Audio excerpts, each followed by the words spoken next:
Hola, me llamo Javier y soy un yonki. Soy adicto a Johann Sebastian Bach.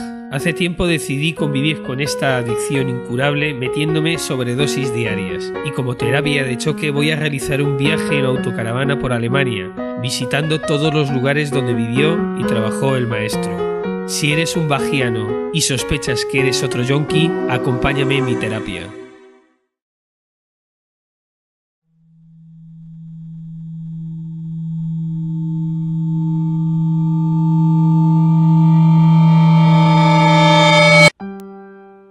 Mi adicción me llevó hace 2 años a hacer un programa de radio que después se transformaría en podcast. Pero no era suficiente, yo quería ir allí, estar allí, vivir en primera persona el trayecto vital del maestro y caminar por los lugares que determinaron su obra. Pero hacer este viaje en solitario no era factible. Mi escaso tiempo libre debía dedicarlo al ocio familiar y además reconozco que esta parte de Alemania no es la más atractiva para 2 niñas pequeñas y una mujer que no comparte mi afición. Pero si hay algo en esta casa que nos gusta a todos es viajar en autocaravana y los mercaditos navideños. A partir de ahí nos dedicamos a soñar que el año que consiguiéramos ahorrar viajaríamos a Alemania antes de Navidad. Y entonces llegó a nuestra familia un diagnóstico de cáncer de mama para recordarnos que la vida son 2 días. Y tras unos meses duros, mi mujer lo superó y decidió cambiar su pragmatismo por un poco de carpe diem, y el deseo de disfrutar de la vida se impuso al dinero, al viajar en periodo escolar y a cualquier otro inconveniente.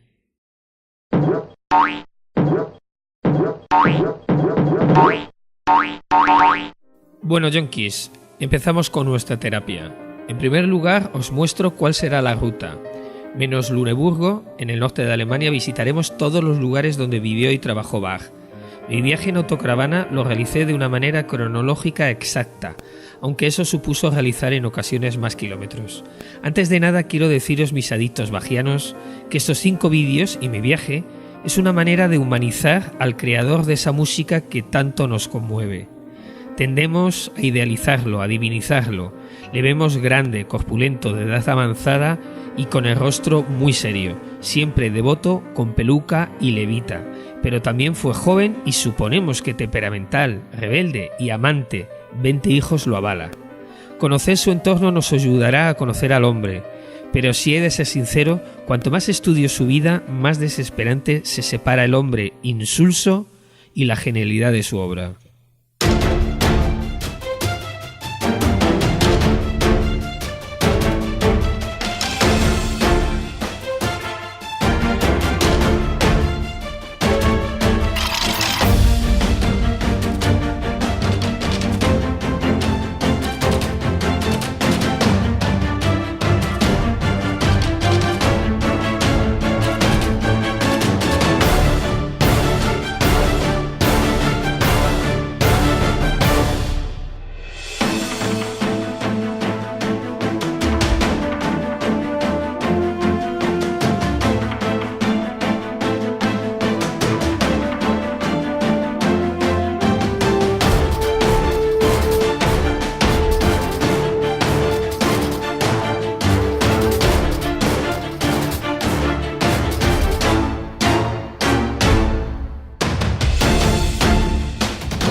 Tras unos días visitando otros preciosos destinos, llegamos donde todo comenzó, Eisenach, la ciudad que le vio nacer y crecer en sus primeros 9 años, una ciudad que a finales del siglo XVII contaba con 6.000 habitantes. Hoy en día es una ciudad pequeña, pero que ofrece muchísimas cosas que ver. Acompañadme. Buenos días, estamos en Eisenach y hemos aparcado en un sitio muy bonito, una mañana muy fría. Esta mañana he tenido que ponerle calzos, lo he enchufado a la red Y la suerte es que tenemos aquí al lado un supermercado. Dejamos la autocaravana y nos disponemos a conocer esta ciudad. Es incluso hoy muy pequeña y andando se llega a todas partes. En primer lugar visitaremos la iglesia de San Jorge y la escuela latina donde estudiaron Sebastian Bach y Lutero. También veremos la preciosa casa de Lutero y la casa auténtica de nacimiento de Bach. Entre otras cosas también visitaremos la casa museo y la primera residencia de la familia en Eisenach. Según Spita, uno de sus primeros biógrafos, Eisenach era crisol de la música alemana y encrucijada de todas las corrientes culturales de la época, pero actualmente se escribe que era un pueblo apartado, provinciano, muy pobre tras la guerra y con un sistema educativo arcaico. El joven Johann Sebastian no tuvo en su infancia ningún referente que explique al nivel donde llegó. Él mismo decía que toda su vida fue autodidacta. Llegamos a la plaza donde se concentra, igual que antaño, cuando el pequeño Sebastián correteaba por aquí, los 4 poderes: el gobierno local con su ayuntamiento, la aristocracia con su palacio y el coro musical de la escuela y la iglesia representada en la iglesia de San Jorge. El templo por fuera es bastante feo, pero hay señales que nos recuerda por qué estamos aquí.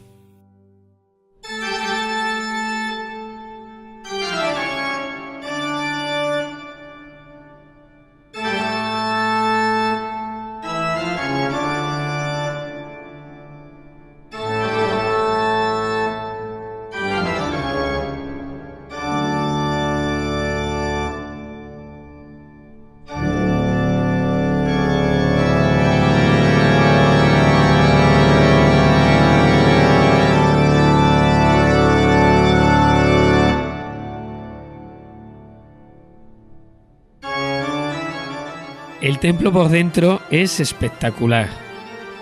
Aquí predicó Martín Lutero. Aquí cantaba con el coro musical del colegio el pequeño Sebastián. Aquí trabajaba como organista su tío y ocasionalmente su padre. Aquí una mañana de verano y en esta misma pila fue bautizado. Un amigo de Ambrosius, llamado Sebastian Nagel, fue el padrino. A él le debemos el nombre de Sebastián, nunca usado antes en el clan Bach, pero que sentaría precedente a partir de entonces. Chicos, aquí fue bautizado. En esta pila todo empezó.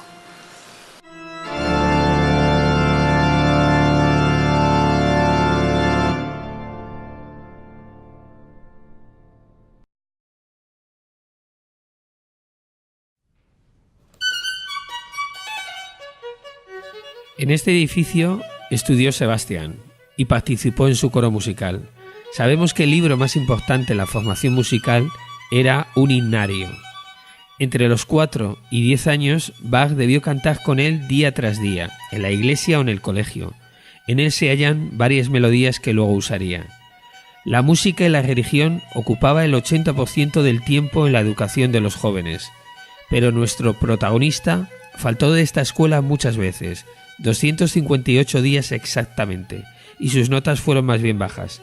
Para ayudar a su padre, por la enfermedad de su madre, en cualquier caso debieron ser tiempos felices. Y seguimos con nuestro paseo para visitar un bellísimo edificio, la que fue residencia de Martín Lutero cuando era adolescente. Observando esta casa me doy cuenta de los orígenes de buena posición y dinero de Lutero, en contrapartida de la humildad que ofrecía un puesto de trompetista municipal en el caso del padre de Bach. Es complicado determinar el lugar exacto del nacimiento del maestro.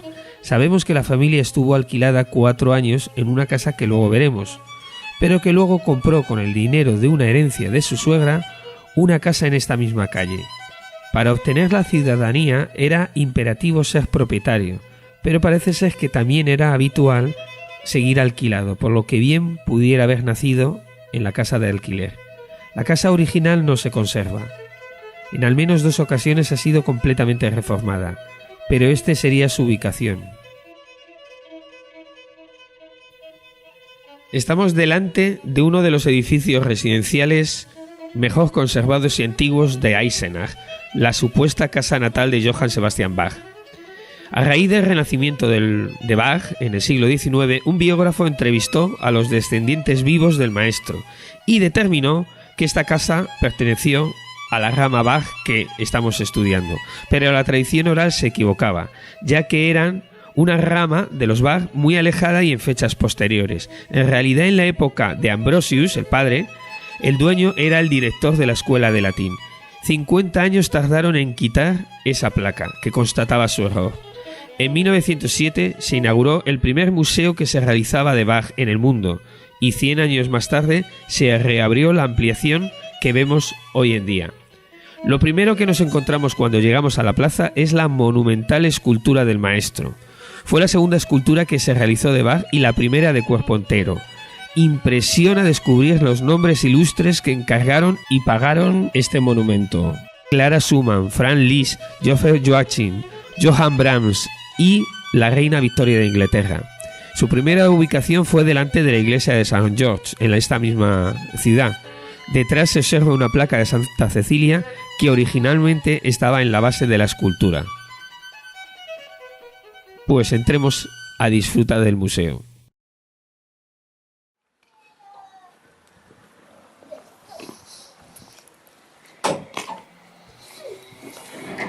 La Bach House, la casa museo, se divide en dos edificios que ocupan en total unos 600 metros cuadrados de exposiciones. La entrada se encuentra, como podéis ver, en el nuevo. El primer edificio que os mostraré es la casa residencial histórica. Está muy bien conservada y restaurada. Y en el piso inferior está muy centrada en la exposición de los instrumentos históricos que bien pudieron estar en manos del maestro.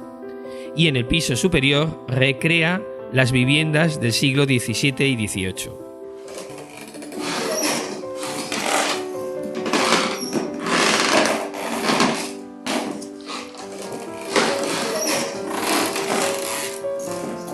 La residencia histórica originalmente se distribuía como cualquier casa barroca burguesa de la época. La parte de abajo estaba dedicada al almacenaje de granos y animales. Inclusive el bello jardín que vemos actualmente se dedicaba a pastizal y al cultivo, muy diferente al ambiente elegante que vemos hoy en día. El piso superior era la zona reservada a la vivienda.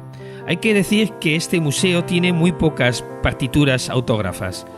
La sociedad Bach, cuando comenzó a recabar documentación para hacer el museo, se dio cuenta que el 80% de esas partituras ya estaban en manos de la Biblioteca de Berlín y en manos privadas, y que no tenían suficiente dinero como para poderlas comprar. Destaco principalmente la ambientación histórica del museo. Está muy lograda, con piezas originales de la época. A destacar, el violín trompeta. Parece ser que en Köthen había 2 unidades. Y el cáliz de cristal. Es el único objeto personal que conservamos del maestro. El logo del museo reproduce el grabado que tiene este cáliz. También destaco 2 dibujos de los hijos mayores de Bach. Y para terminar, unos óculos y un grabado quirúrgico que nos recuerda la operación que el charlatán Taylor, así le llamaban, realizó a Bach y a Händel, y que fue causa de su muerte.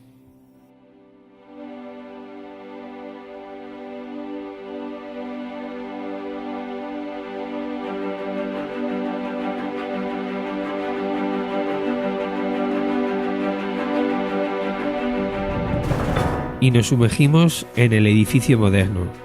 Destaca por su amplitud, luminosidad y el vanguardismo de su diseño.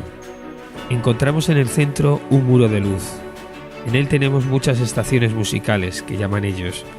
Dentro se proyecta sobre una pantalla de 180 grados imágenes y música, toda una experiencia. Un manuscrito original y algunas primeras ediciones del Arte de la Fuga destacan del resto de obras expuestas. Aunque esta reconstrucción del busto del maestro me encanta.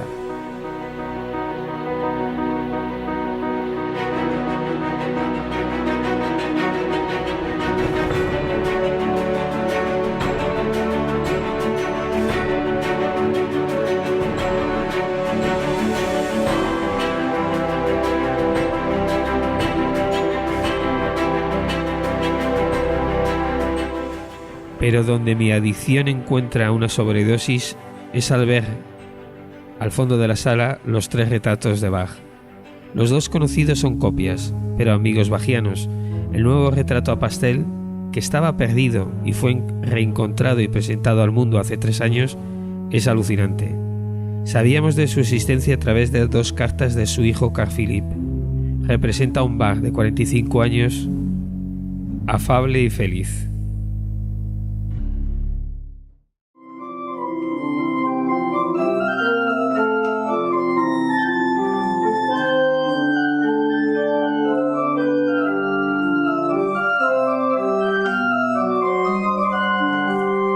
Y por último disfrutamos de un breve concierto en la sala de instrumentos, incluido en nuestra entrada. Esta sala cuenta con 28 instrumentos originales barrocos. El concierto se realiza tocando 4 instrumentos de teclado originales, 2 órganos positivos, un clavicordio de 1770 y una espineta de 1765 construido por un sobrino de Silbermann.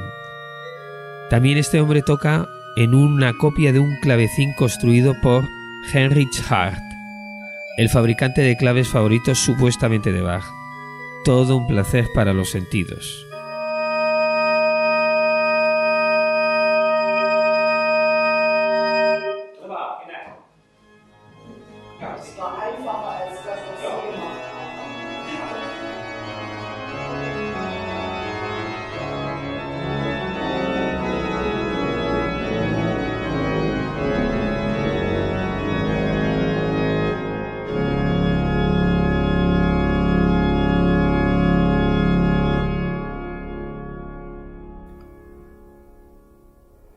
Volvemos a la calle y comprobamos que sigue haciendo mucho frío. Justo detrás del museo se encuentra la casa donde la familia Bach estuvo viviendo alquilada al menos 4 años. Es una casa particular muy bien conservada. Y de regreso al vehículo visitamos la casa más estrecha de toda Alemania. ¿Suena alguno? Sí, suena todos. Sonar, venga.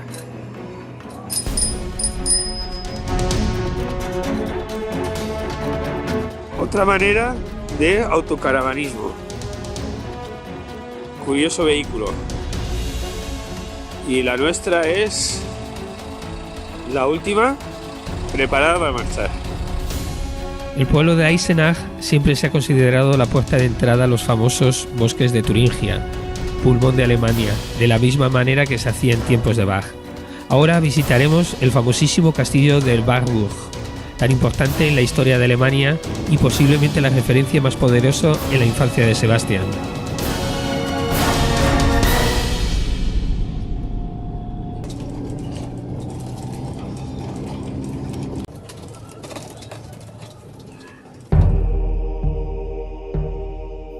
El Wartburg es uno de los castillos más famosos y populares de Alemania. Pertenece al patrimonio de la humanidad. Es tan famoso por 2 sucesos.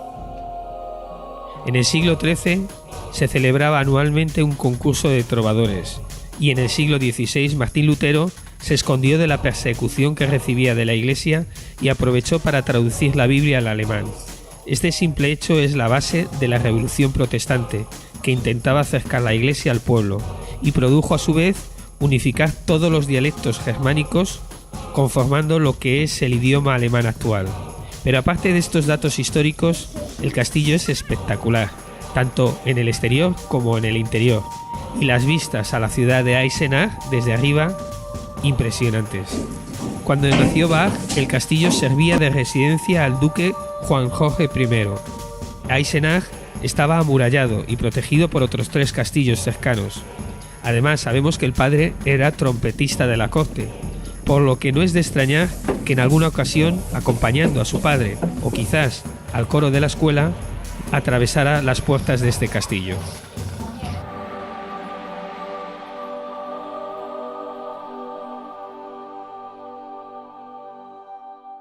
Se nos ha hecho de noche dentro del castillo y antes de irnos de este bosque aprovechamos para comer. Nos han comentado que las fiestas en verano en esta fortaleza son magníficas y que se puede subir en burro, pero ahora en diciembre a las 4 de la tarde ya es de noche. Regresamos a Eisenach.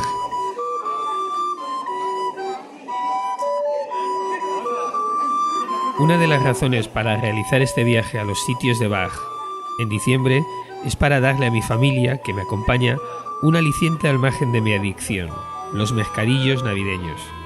El mercadillo de Eisenach es pequeño como la ciudad, pero encantador.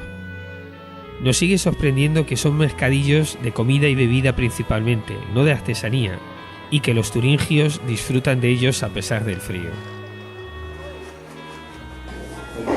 ¿Cómo se llama este personaje? Martín Lutero. El protestón. No puedo evitar pensar en el pequeño Sebastián correteando por uno de estos mercadillos acompañado de uno de sus hermanos o de su anciana madre. Tened en cuenta que María Elisabetta tenía 41 años cuando le dio a luz. Pero ahora a descansar, mis estimados compañeros de terapia, que aún nos espera muchas dosis de rumbo a Bach.